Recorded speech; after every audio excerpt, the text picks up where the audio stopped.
Hello there, ladies and gentlemen. Moletrap here, coming at you with Game 6 of SKT1 versus KT Rolster. And this promises to be a hopefully good game. That doesn't make much sense, does it? This promises to be a hopefully good game. Yeah. This is going to be Hoejja versus BeSt. Excuse me. Hoejja versus BeSt.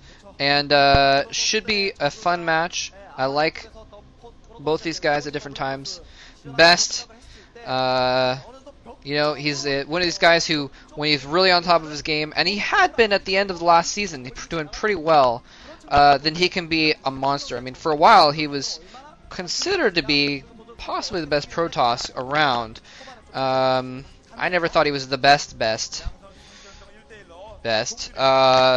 Anyway, but he's definitely a strong contender. Hoejja has never really been too big of a deal, but he's been playing a lot more solidly. He's been more of a fallback for KT in recent months. Anyway, this should be a fun match. This is going to be on another new map. This is going to be on the map called Aztec. Which I'll tell you more about in a moment. In case I didn't mention, by the way, BeSt is the Protoss player at the 12 o'clock position, and Hoejja is the green Zerg at the left-hand side of the map. Anyway, it looks like... Oh, is he gonna... Okay, never mind. He's just gonna do a Forge Expand. I was like... Is he gonna put down a Nexus first? Oh my gosh! I don't know why I thought that. Anyway, so he's just going to go for a standard Forge Expand here. There's, as you can see, a very small choke point here on the side of the natural expansion. So it's relatively easy to take, and it's almost a requirement. And there's the ace match, I think is what they're saying. BeSt versus Flash, possible ace match there if BeSt can win this game. If Hoejja wins this game, of course, KT will win the set, and it will not go to an ace match. But if BeSt wins the game, then it will go to an ace match, and we'll see who that will be. Anyway, yes, so this map, as you can see, as you may have seen, there's the natural expansion is above a ramp, so it's almost necessary to take your natural expansion with a Forge Expand, or, of course, the Zerg generally 12 hatches anyways, or not generally, but anyway, it is a 3-person map, so rush isn't quite as likely as it would be on maybe a 2-person map, so it's a little bit safer to do that natural expansion as well. Although the Forge Expand is pretty safe against most rushes anyway, if you can scout early enough to get whatever stuff is in. And then again, the third base a little bit farther away. You can take a third base kind of up on the high ground at an oblique. Sorry, I was looking at the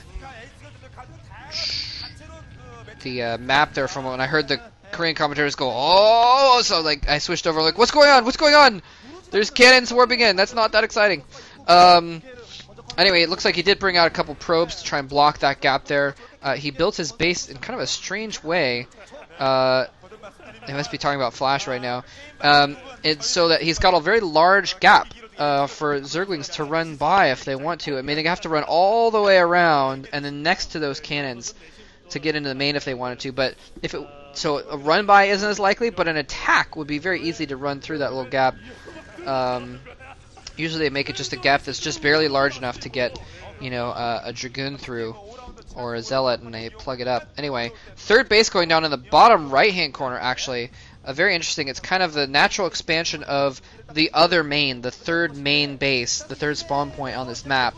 I really like that move. It's kind of a normal thing for Zerg players to do that, to get their third base at an expansion in some remote part of the map, so it forces the Protoss to try and split two directions. But then also what it does is by taking that natural expansion, he's going to have another small choke to hold, and relatively small choke to hold. And if he can hold that, then he can take a fourth base very easily because it'll just be behind the defenses he builds at that third base. So very nice move. BeSt is just kind of building up his tech, getting his forces going, getting his tech going. He got that expansion up pretty quick, and Zerg players are pretty good now about expanding themselves. about expanding also, I guess I should say, when the Protoss fast expands and getting their own expansions up so they don't get too behind in Econ. Spire going up, again, pretty normal stuff. It's funny, I haven't seen Brood War games in such a long time that, you know, sometimes it's like, oh yeah, wait, that's normal. Oh yeah, I remember Zergs doing this every single time. It's been a little while. Plus, I've been watching a lot of StarCraft 2 and playing a lot of StarCraft 2. Sometimes it throws me off. I know some people have commented on all my videos. I have the same thing happen sometimes where I'm like, oh, he can just warp in. Oh, wait, no, this is StarCraft 1. I get a little confused. Anyway, cannon going up in the main. I like that. A little preemptive. I don't know if he has a Corsair running around scouting yet. But he's got to expect that the Spire is going to be up pretty soon, and he's going to be able to produce Mutalisks if he wants to. So he needs to have something up just in case. There's the Den going down now as well. Anyway, he's probably going to do some... So you can do the Sim City there. He's got a little bit of a gap. And there's the Corsair finally flying around. He's got a little bit of a gap at the front door between that Den and the hatchery, so he can squeeze units through, but it's also very defensible. Anyway, building up. Looks like he's got 2 Corsairs out. He's getting air weapons upgrade as well, so he's definitely committing to air superiority at this point. And the Zerg, when they realize this, has to make a decision. Am I going to go for some Scourge? Am I going to try and get Scourge and Mutas and try and pick off these Corsairs and really take control of the air, or am I going to just forfeit control of the air and just get Hydras, which are going to be able to do well against the Corsairs, obviously, since the Corsairs can't attack them, but are less mobile than Mutalisks and allow you to do less harassment. And allow a Protoss player to do more harassment, because then they can get stuff in shuttles and escort the shuttles with Corsairs and do harassment in that fashion. Anyway, looks like I keep almost calling him BeSt. Whoa, watch out, Corsair! 3 Corsairs out now. BeSt setting some Zealots down. He's chasing these Zerglings away, and there's a couple Sunken Colonies going up. Yeah, and an Evo Chamber as well. So he's going to be pretty well defended at both of his bases. I like this. And it looks like he's actually even plugged that gap up at his natural expansion with... oh, I guess there's a little Hydralisk with gap there still. Anyway, he's plugged it up with a Hydralisk, though, and these Zealots are not going to be able to get in there. Yeah, he takes one look and falls back, and then runs back in, and then falls back again. A little bit silly, BeSt. He's trying to kill off these Zerglings. Zerglings! Oh, do not escape. Few just get picked off. They're just in the wrong place at the wrong time. Hey, guys, let's go over here. Oh, my God, it's Zealots! Oh, run away! I can't! Okay, dead. That's exactly what they said. I'm sorry. That was one of my sillier impersonations. I apologize. He's getting an Archon up now. Archon going to be pretty effective defense in case he does get... you know, mass Mutalisks to follow up, and some Scourge to try and shut this down. He hasn't seen a lot of gas units, so that's why he may be thinking, okay, he might switch to air. And wow, Spore Colony's going up as well. So just going really, really bullish on the defense here. Both players actually going pretty bullish on defense. Uh-oh, that Archon needs to watch out. Oh, a bunch of Zerglings coming in to try and go for an attack. That's a little bit silly of him to go in for with just these Zerglings.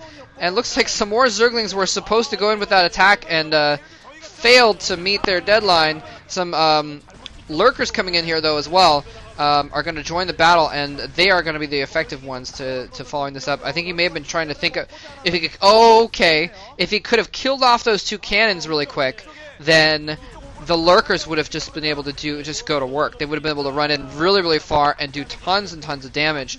So he was trying to kill off those cannons really quick. Didn't quite work out for him.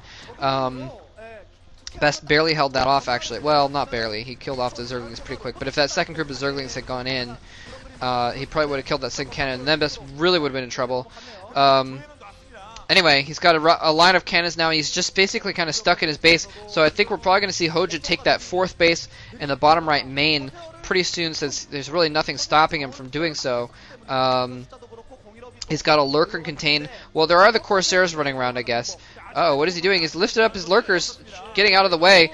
There is an Observer in play, so maybe he's worried about that. But even against Zealots, against that many Zealots with some Zerglings to back up, I think he could have done a decent fight. I guess he's just deciding, you know what, I'm going to defend. There's no reason to lose these forces. I can kill some of his forces, but then I'll be at a disadvantage. I'd much rather put these Lurkers to use defending. So he doesn't quite have a contain anymore, but again, I don't think it matters quite as much. Anyway, Circling's just running all over the place.